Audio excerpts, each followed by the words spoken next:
people listen and pay attention to what you say and what you do. And because of that too, you will approach the problems of life, social problems, whatever they may be, from a slightly different, or perhaps a very, very large difference in your approach compared to others. You're approaching it from a different angle, aren't you? From the angle or the dimension of the Gonzen. Therefore, inevitably what you're saying is fresh. Something maybe which others haven't heard before, though to you it may be commonplace because it's the Buddhist view, but to them it won't be. So one person listens and maybe is impressed by that one small point. Maybe it's in a discussion in an office, or, a few mums getting together while they're waiting to see the doctor in a clinic before they have a baby, or it may be a nurse, talking to other nurses in a hospital, whatever. But someone may be impressed with that one point, that one view, which is fresh and new. Therefore, they tell someone else. At some point, similar subject comes up. They remember that view or aspect. They tell it to someone else. That person tells it to someone else. Maybe each one tells that viewpoint to many people. And so, the effect of that one person practicing to the Gohonzen spreads outwards and outwards and outwards. This is the way of Kosen Rufu. And of course, after a time, once one is established more strongly on that path of life, it's not only what you say, but it's also what you do that affects others. People watch your life. Maybe they see somehow that you're always protected in some strange way, or that things seem to work for you, though you still have sufferings and difficulties, but you get through them and advance your life. Or as your responsibilities grow, so you're actually able to put into action even small reforms which can make life better for the human beings who work in that particular field. This is the way of Kosen Rufu. Each one on his own path, each one standing alone and affecting or influencing his environment. So I wanted to make that clear by relating that concept of Kosen Rufu, which you can all understand when it's practically spoken about in terms of politics and education. So we're not all politicians, or intended or destined to be. We're certainly not statesmen. But politics affects everybody. Education affects everybody.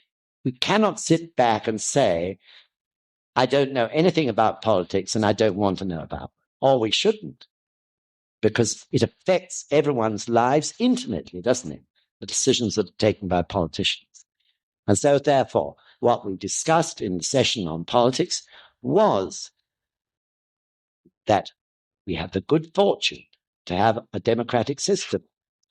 We're not in a dictatorship, whatever one may say about Mrs. Thatcher. We're not in a fascist country. We're not in a communist country. We have a democratic system, but we've got to make the democratic system much better. And we can do it, each in our individual way, just by determining to take responsibility to make that democratic system work.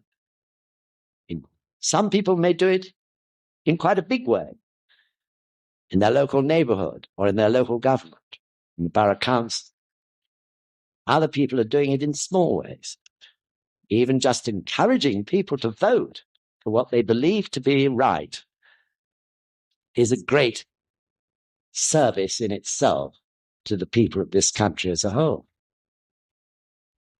We have a democratic system, therefore, as Buddhists who can chant Daimoku and activate the Buddha wisdom and compassion in our lives, we can influence things as long as we take the first steps in our own lives to do so. And that first step may merely be keeping pace with politics. Maybe we've been a person who can't be bothered with them. We can't afford not to be bothered with them. We should know something about them and become aware of it. The same with education, isn't it? Education is everyone's business. We may not be all teachers. Some of us may. But we're not all teachers. Yet, in fact, we all can be teachers. It's in our interests, isn't it, to be educated ourselves. There are things in life maybe we feel we've missed out in. And often when people start to chant, they decide to go to college or whatever and take out that particular subject. But in any case, we're educators if we have children. That's where education begins. So we are educators. Education is important to us, not just for ourselves, but for our children and our grandchildren. Therefore, to be concerned about education, to do any little thing that might help to make it better through the power of the Gonzen working in us is important. As a parent, eventually, we may, decide to go regularly to parents' meetings at school, instead maybe of not bothering. Not only to hear about how one's child is getting on, but also to understand how the school works and to see where perhaps things we feel are not quite right, whether they really are not quite right, and what is the cause of it. And taking action, if we feel it's necessary, to try to put them right, and so on and so on. So really, it is taking responsibility, isn't it, as a citizen, for our life and trying to help make this country a better place to live in small ways and, of course, in big ways too. So I felt it was important to relate, in other words, our movement for the human revolution and for Kosen Rufu first to those realities, those social matters involved in politics and in education. Then we go back today to begin to talk about where all this inspiration comes from and how where it comes from can go wrong in some people in terms of the inner self. And next session in terms of the outer self, which is our environment.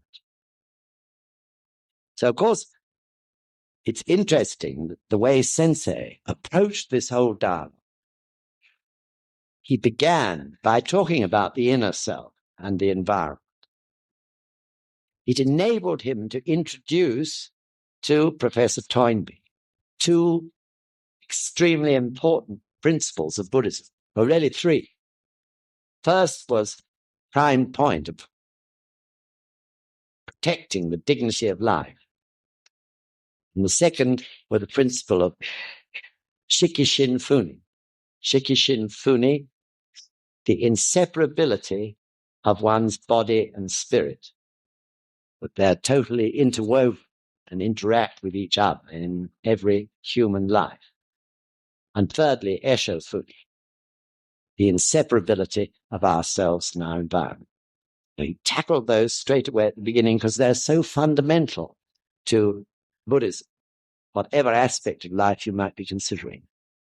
Then from then onwards in this book, they discuss various problems of the world, problems of society, in the light, really, of what has been said in those first two sections, oneself and the environment, the connection between us. And then finally, Sensei really lets off a great broadside of Shakabuku. I mean, I think one of the greatest explanations of the teachings of Nichiren Daishonin is contained in the last sections of this book. Incredible. So, in keeping that for the end, he was really saying to Dr. Toynbee, if you listen now to what I'm going to say about this Buddhism, you'll see that it solves everything. So it's masterly shakabuku, this book, in every way. And when we get near the end of these sessions, you'll feel it too. As we've struggled our way through all sorts of aspects of society. And then at the end, this enlightenment, just staggering. So interestingly enough, probably you've heard me already say this, but Sensei said when he came to France this year, that he said, I want you all to be like lighthouses. That is this concept of Kosen Rufu that I've been talking about, isn't it? Like a lighthouse, each one of us, lighting the way, if you like, to the future for other people, attracting them by that light, and then guiding them, giving them hope and courage and belief in the future, so that they can face the future, and instead of getting more and more apathetic, really begin to use their lives, their abilities, for the sake of Kosen Rufu, for the sake of the peace and happiness of the people of the world. So as you know, through this dialogue, Toynbee agreed in the end with everything. One point he couldn't agree in was euthanasia, the right of a person to say, if they're virtually becoming vegetables through sickness or whatever, to have the right to ask to be put out. Of course, Sensei couldn't agree to that.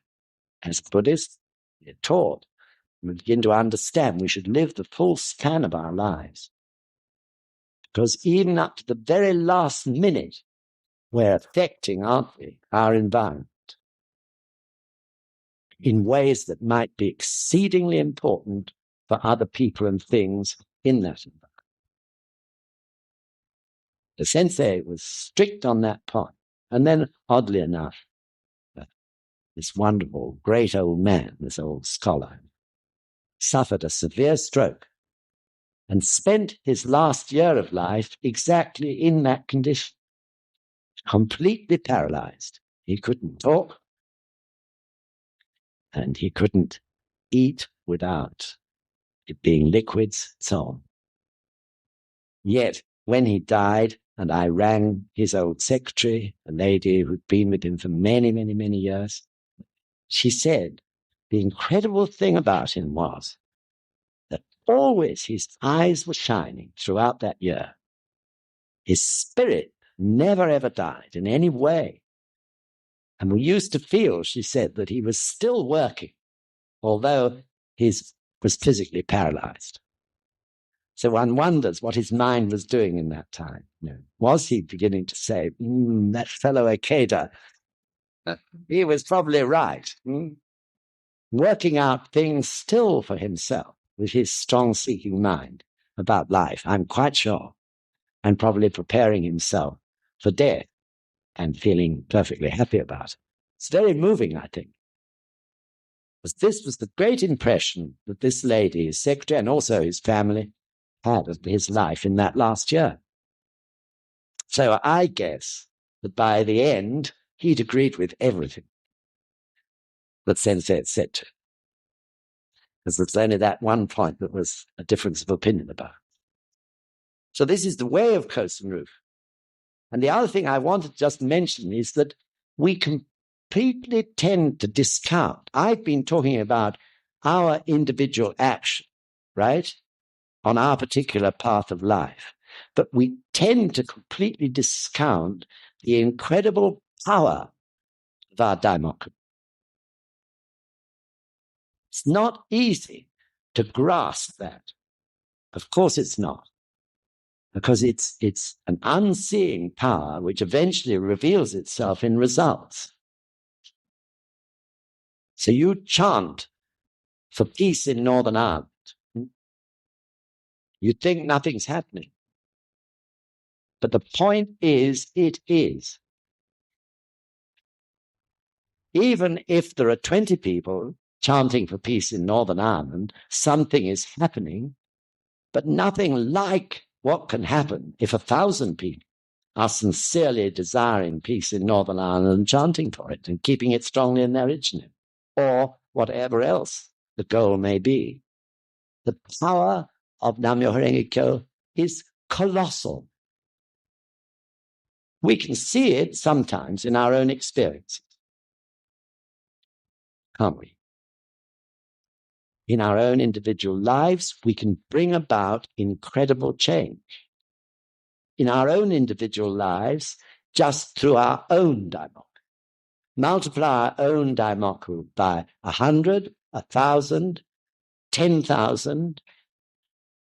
The power of 10,000 people chanting Myoho Renge Kyo is unbelievable.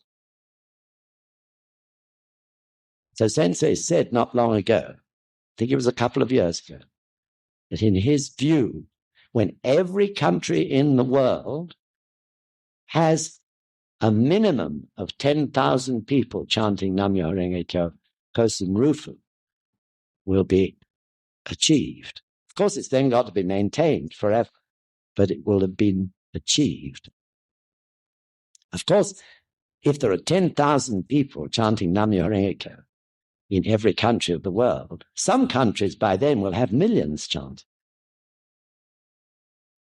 So that was his view, based, of course, on his experience of seeing the gradual change that is occurring in Japan. So when we get towards 10,000 members, we'll really have a struggle, just the same as we had an incredible struggle when we were getting near to 1,000 men. There was a real struggle to get from 700 to 1,000 members. San Shishima that occurred really tried its best to hold us back. And I'm sure the same thing will happen when we're approaching 10,000, because these targets are so significant. The target of 1,000, the target of 3,000, which is Ichinen Sanzen, the target of 10,000. These are real, incredible, important milestones in the movement for Kosen Rufu. So let's begin anyway. I hope you understand why I've done it this way, and I hope it worked. And now we want to go back from these social matters to the inner self. But of course, the inner self and social matters are inextricably involved. That's why in the end, everything that happens in society begins within the inner self of one human being or a group of human beings, doesn't it? So this is a very important point to begin with. So what really both the authors discuss, and rightly so, is the conflict that's continually taking place within a human being's life, because physically the human being is an animal, yet spiritually he is able to think and make judgment in a realm which is not available to animals, which is beyond the animal, something higher. So this creates a great conflict in life. In a sense, in that sense, our animal body is part of our environment in relation to the inner self, right? It's part of our outer self, in a sense, if you view life from the point of view of the inner or spiritual life. And in the same way, of course, that principle of Shikishin Funi, just the same as Esho Funi, the inseparability of us and our environment. In the case of indivisibility of the body and the spirit, that principle is confirming that. The body reflects the inner self, the spiritual self, just the same as the body can affect the spiritual self.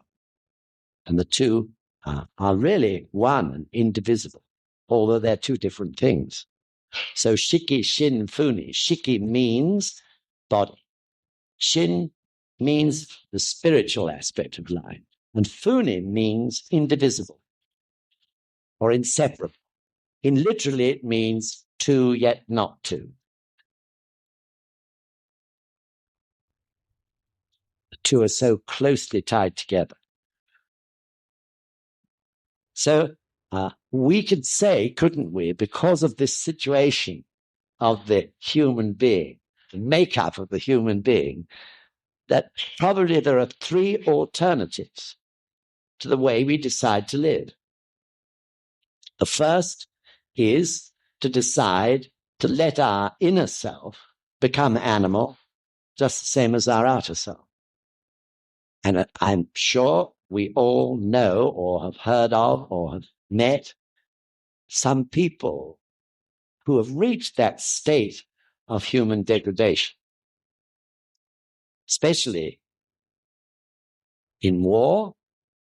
I can think of meeting people who had reached that state because of the demoralization on the human spirit of war, living really like animals, thinking like, acting in animal ways, based on instinct, in the world of animality, isn't it? That is one solution, one way to live. You can choose. And the second way is the way that most religions have tried to tackle this problem, I think.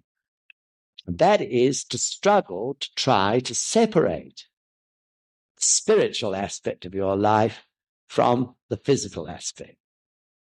In other words, to put it in the old sort of biblical language, to separate the spirit from the flesh. Of course, it's impossible. The commandments of Christianity are based on that, separating the body from the spirit, the flesh from the spirit. Buddhism would say, ridiculous. How can you? Because the body and the spirit as a whole are part of life. That's not the way we were supposed to live, to try to tear ourselves apart from those living impulses and desires which are part of the physical makeup in us, the animal instinct. We've got to live with it in some way. And of course, the whole struggle of people who've tried to be good Christians, and I can certainly speak there with experience, is that one found it impossible. One couldn't separate the desires of the flesh, as it's been, from one's life, because they were innately in it.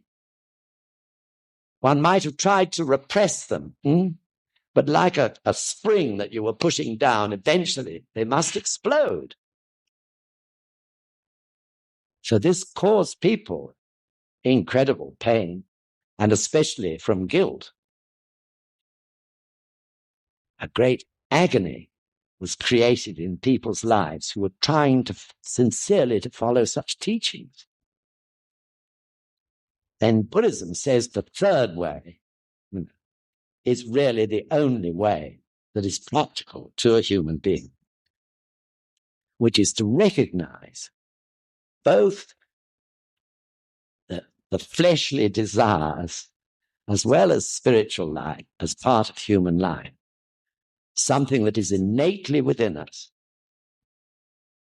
And then to find the means to transform those desires from something that could be negative and destructive, harmful, hurtful to others, to something valuable. And this is, of course, what that principle of turning desires into enlightenment is. So that energy is innately in life, the energy, the impulses of desires. It's just that they have to be turned from their negative and destructive side to their positive side. And of course, Buddhism points out that everything in life has both a positive side and a negative side. Nothing in our lives, in other words, isn't valuable if we can choose, find the effort to make it so. So we could just consider these alternatives a little. And the Ikeda and Toynbee choose what first? Nothing else but our good old friend, sex. as the first thing that they discuss. Why? Because this is such an incredibly powerful influence, such a powerful impulse, the most powerful in our lives, actually, because it is also the power which brings about procreation and the continuance of the species. Therefore, it cannot be disrupted. It has to be there. Otherwise, the species called human beings would disappear. This is what makes it so complicated for us, so difficult. And I'm sure everyone would agree. This is a great, difficult problem. How to deal with this matter. There is no deterrent built into our lives against the sexual impulse. There are no defenses. If you eat too much, that is a desire, right? But you're sick, aren't you? You just bring the whole lot up. That's that. So that is the deterrent built into our lives if we eat too much. If we sleep too much, which is another animal impulse, we find after a bit we've lost our job, we haven't got any money, and we begin to feel miserable about our lives, and we make some action to stop sleeping too much. If we fight, if we're violent in nature, even there is a deterrent. In the end, something says to us, well, if I go on like this, I'm going to get killed by somebody. So that is a deterrent, isn't it? But for sex, there aren't any. There ain't none. But when I was thinking about this last night, preparing this lecture, it did strike me, we all know that through cause and effect, we can create something. What the Gosho and the Lotus Sutra teaches us is that we didn't find the Gohonzon or the Buddha by chance. Because our hearts yearn more and more, our paths cross somebody's path who could teach us about the gods. Cause and effect. So one does begin to think, if you take the terrible problem of AIDS, for example, is this because there are people in this world who feel, that sex has too much control of their lives and are trying to find a way, yearning in their subconscious, of course, not so much probably in their conscious mind, but yearning to be able to find a way to overcome this. Of course, that wouldn't occur if someone was chanting Myoho Renge Kyo, because you can overcome it. But to those who are lost without Myoho Renge Kyo, couldn't that be so?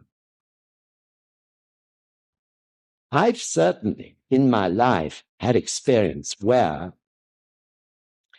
a physical ailment helped me to take control over my life. Definitely. So it's worth pondering, isn't it?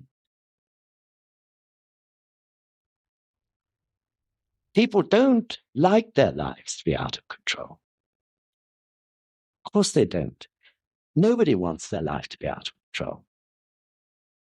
People whose lives are out of control are in hell in a spiritual sense. So for us now, we're able to begin to take control of these things, and we know that if we pursue this practice, we shall. I'm not only talking about sex, I'm talking about violent anger or whatever. We know that we can do it. We've seen a little bit of a difference already since we started to practice. And perhaps it's difficult to remember what it was like when we were floundering and had nothing that we could grip onto.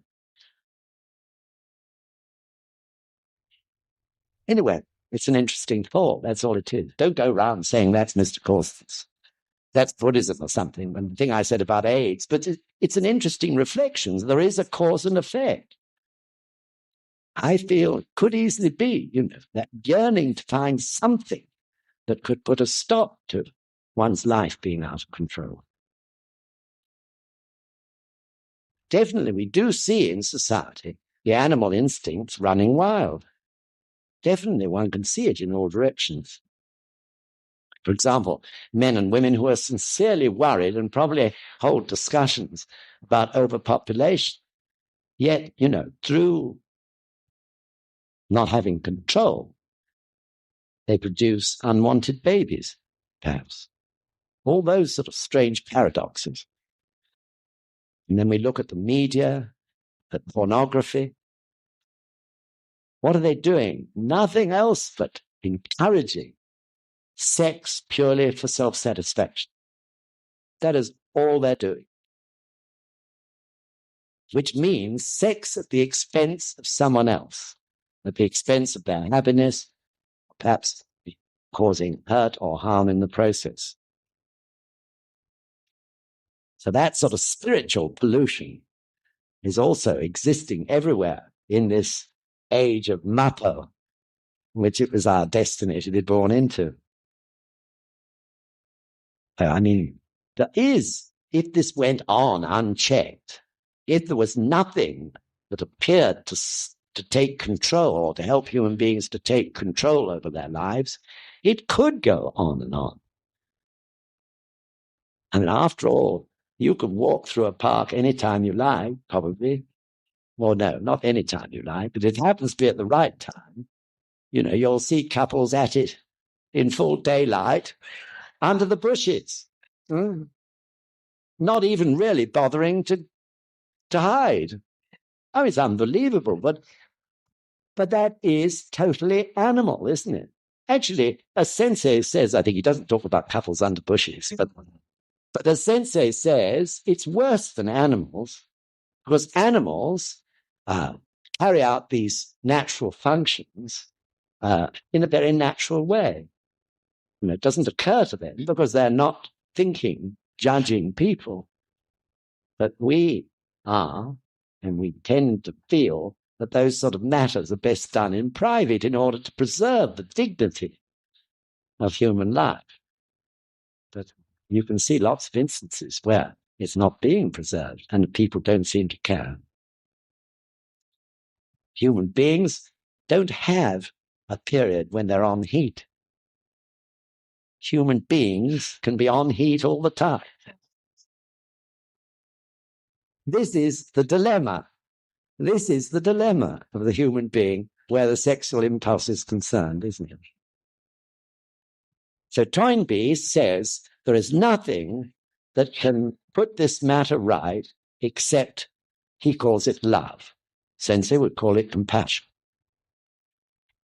That is to say, Toynbee too is not saying that we've got to smother the sexual impulse or try and repress it.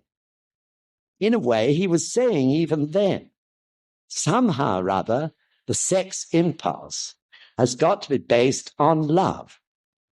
So Sensei expanded that and pointed out that if it was based on the Buddha state, he didn't speak at that time even so directly as that. But what he was saying was, if it's based on the Buddha state, the sexual impulse will be absolutely one with the wisdom and compassion which arises from that Buddha state.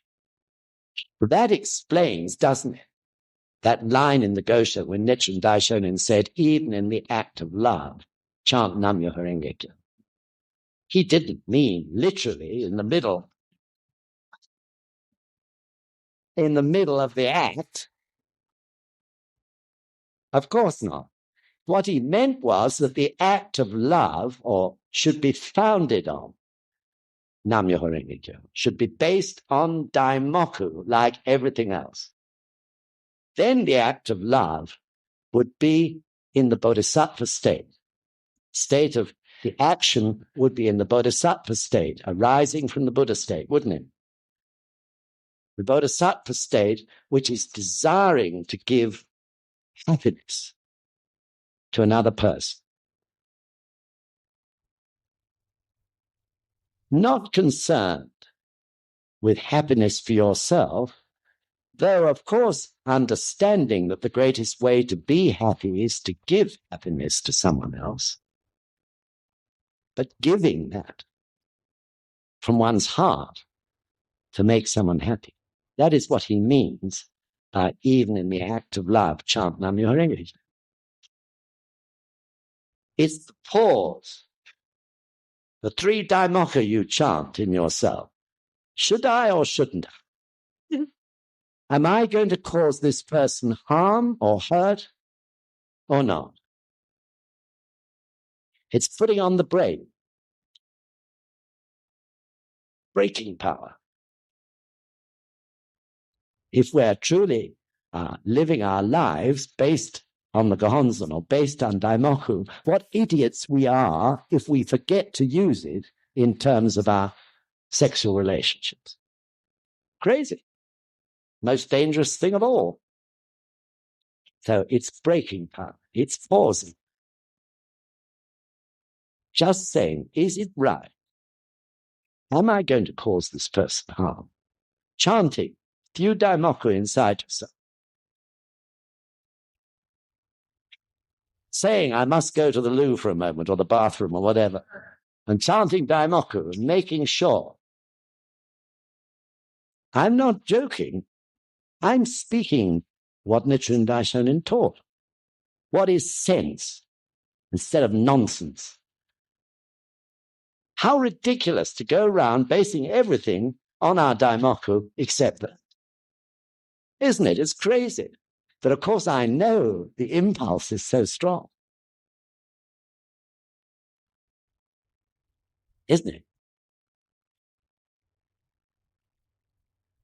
I see we've got a lady present, so I must be careful what I say. But what I was going to say was, otherwise in a flash, you've got your trousers down. But it's not the way to live a happy life. You have to bring Myoho Renge Kyo into the sexual life, as well as every other aspect of your life. You can't leave it out. You have to chant Daimoku about it if you want to stop slandering other people's lives. If you want to stop using other people for the sake of your sexual satisfaction, you have to be sure. Buddhism is not saying sex is wrong. Buddhism is recognizing the sexual impulse that exists in all of us. But Buddhism is saying, use it with wisdom and compassion. That's really what it's all about. So both the authors of this dialogue agree so much on that. It's all a matter of human dignity, isn't it? In the end, whether you slander or whether you don't slander. That's what it's all about. So Toynbee, I think, interestingly, brings up the point that the present state of society has all been brought about by war. That the 2 world wars were the direct cause of this messy state which society is in terms of permissiveness now.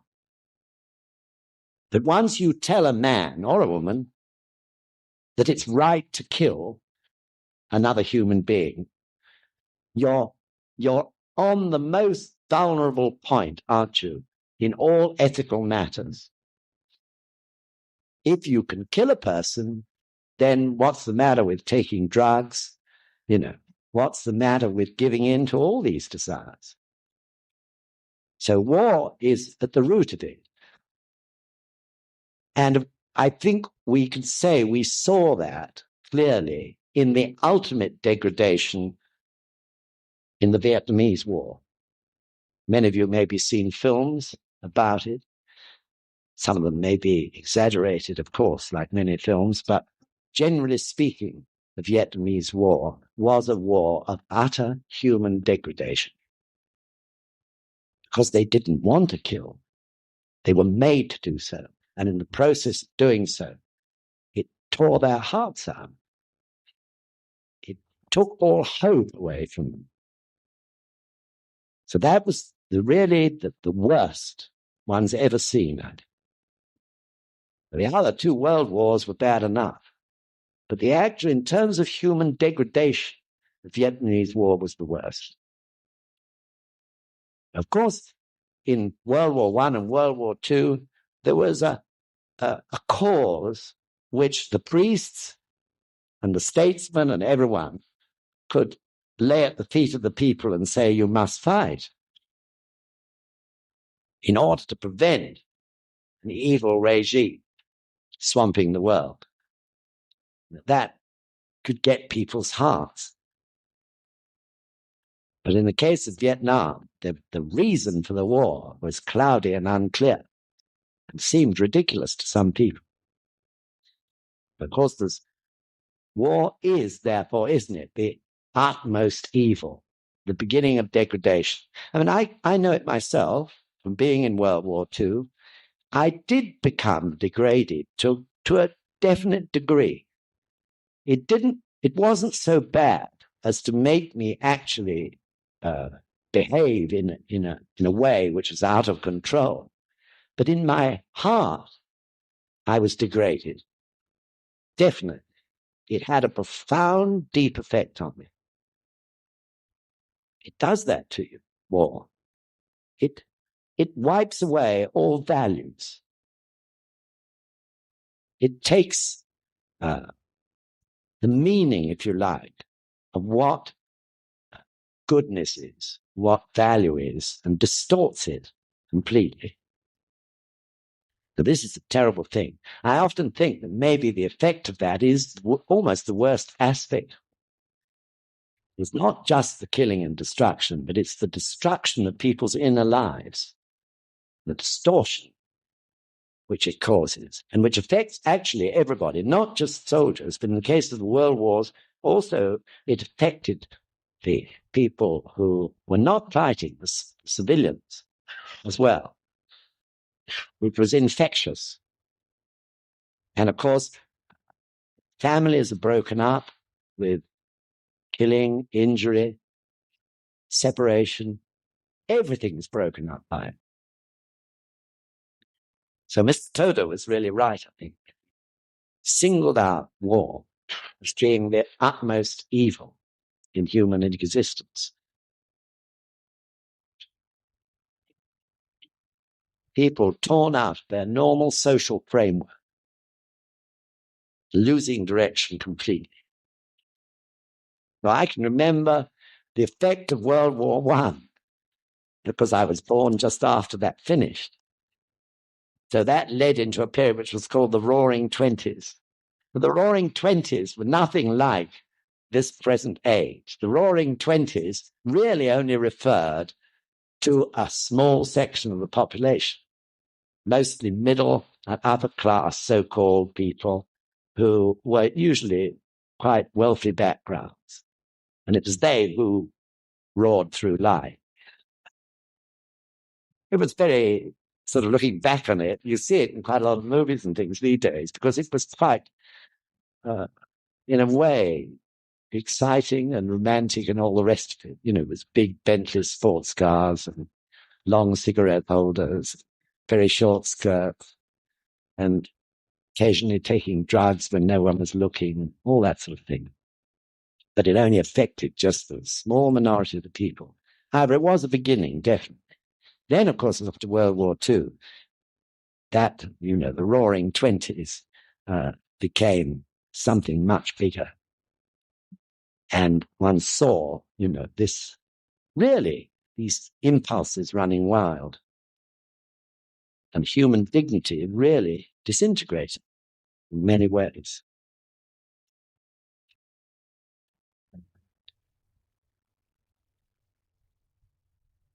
So probably I've talked for nearly 50 minutes, mate. Time we had a break, isn't it? Shall we pause there, then carry on? So what, 15 minutes, Robert? Yes, fine. Okay, everybody. Are you all with me so far? Oh, yes. Okay, great. Have a good cup of coffee. Didn't seem like a long time ago. No. So, very. I hope I've covered everything I'm supposed to have.